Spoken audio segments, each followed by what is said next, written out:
నమస్తే, నేను మీ JK. Welcome to Haasa TV. మనం ఈరోజు ఈ వీడియోలో కత్తిపూడి నుంచి ఒంగోలు వరకు నిర్మిస్తున్నటువంటి రహదారి, అలాగే మరొక కొన్ని రహదారుల గురించి వివరిస్తాను.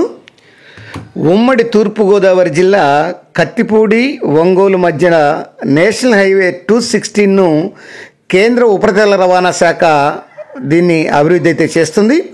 ఈ పనులు ప్రజెంటు కొంత ఫాస్ట్గా జరుగుతున్నాయని చెప్పొచ్చు. ఇది గతంలో కొంత లేటుగా జరిగిన ఇటీవల కాలంలో మాత్రం కొంచెం స్పీడ్గా జోరందుకున్నాయి. కత్తిపూడి ఒంగోలు మధ్య నేషనల్ హైవే 216 రోడ్డు అంటే ఇది అంబేద్కర్ కోనసీమ జిల్లాలోని ఐపోలవరం మండలం ఎదుర్లంక వారధి వద్ద మొదలవుతుంది. అలాగే అక్కడ మొదలయ్యి ముమ్మడివరం, అమలాపురం, తాటిపాక, రాజోలు, శివకోడు, దిండి వరకు ఇది విస్తరించి ఉంటుంది. సుమారు 381.73 కిలోమీటర్ల పొడవు అనేది ఈ రహదారి ఉంటుంది. దీన్ని విస్తరించడంతో పాటు ప్రధాన పట్టణాల్లో ఈ బైపాస్ రోడ్ల నిర్మాణాలను కూడా చేపడుతున్నారు. అలాగే ఈ రోడ్డు మార్గంలో వచ్చేసి కొన్ని చోట్ల కల్వర్టులు, వంతెనలు, అట్లనే రైల్వే ఫ్లైఓవర్ల నిర్మాణాలు, విస్తరణ, కొత్త ప్రాంతాల్లో రహదారి నిర్మాణానికి అవసరమైనటువంటి భూసేకరణ, అట్లనే ఈ NHEAI ఆధ్వర్యంలో దీని నిర్మాణం కోసం వచ్చేసి 3,909 కోట్ల రూపాయలనైతే కేంద్ర ప్రభుత్వం కేటాయించడం అయితే జరిగింది.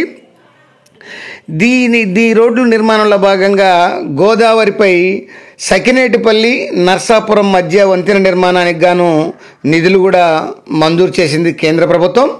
ఇక జాతీయ రహదారి 216 ఈ నేషనల్ హైవే బైపాస్ దారిలో వచ్చేసి వశిష్ఠ నదిలో వంతెన నిర్మాణాన్ని కూడా చేపట్టనున్నారు.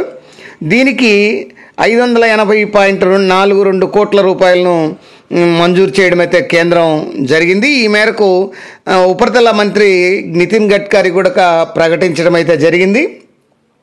ఇక జిల్లాలోని శివకోడ్ నుంచి సకినేటిపల్లి మీదుగా నర్సాపురం వరకు బైపాస్ నిర్మించాలని రాష్ట్ర ప్రభుత్వం నితిన్ గడ్కరీకి అయితే వివరించడం జరిగింది. దీనిలో భాగంగా ఈ రామరాజు లంక వద్ద వశిష్ఠ గోదావరిపై 380 మీటర్ల మేర వంతెన నిర్మాణాన్ని నిర్మించేందుకు ప్రణాళికలు అయితే రూపొందించారు. ఈ వంతెన రహదారి నిర్మాణాలకు గాను 658.12 కోట్లకైతే ప్రతిపాదనలు పంపారు. అయితే 580.4 కోట్లకు అనుమతి అయితే మంజూరు చేయడం అయితే జరిగింది.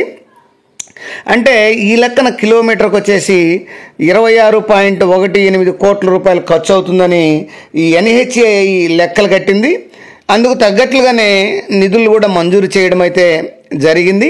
ఇక పశ్చిమ గోదావరి జిల్లాలో ప్రధానంగా భీమవరం, తాడేపల్లి రోడ్డు, పాలకొల్లు, పెనుగొండ, మార్టేరు, పిప్పర, పాలకొల్లు, నర్సాపురం, తాడేపల్లిగూడెం, గోపాలపురం రోడ్లు పెద్ద ఎత్తున గుంతలైతే పడడంతో ప్రయాణికులైతే ప్రజలు తీవ్ర ఇబ్బందులు పడుతున్నారు.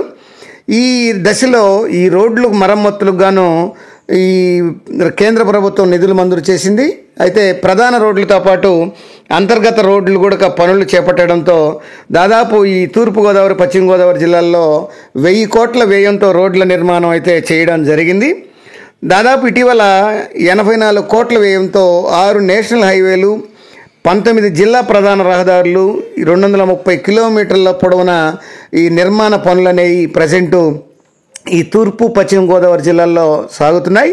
ఇక తాడేపల్లిగూడెం, చిలకంపాడు రోడ్డును కూడా సుమారు 45 కోట్ల వ్యయంతో 4 లైన్ల రోడ్లుగా విస్తరిస్తున్నారు. టోటల్గా ఈ ఉభయ గోదావరి జిల్లాల్లో ఈ ప్రయాణం చకచకా చాకడానికి అనువైనటువంటి సుందరమైనటువంటి నేషనల్ హైవేలను R&B పరిధిలో, NHEAI పరిధిలో తీర్చిదిద్దుతున్నారు. అది ఫ్రెండ్స్, ఈ తూర్పుగోదావరి, పశ్చిమ గోదావరి జిల్లాలో జరుగుతున్నటువంటి నేషనల్ హైవేల అభివృద్ధి గురించి ఈ వీడియోలో వివరించాను. మరొక వీడియో ద్వారా మళ్ళీ మీ ముందుంటాను ఫ్రెండ్స్. జై హింద్.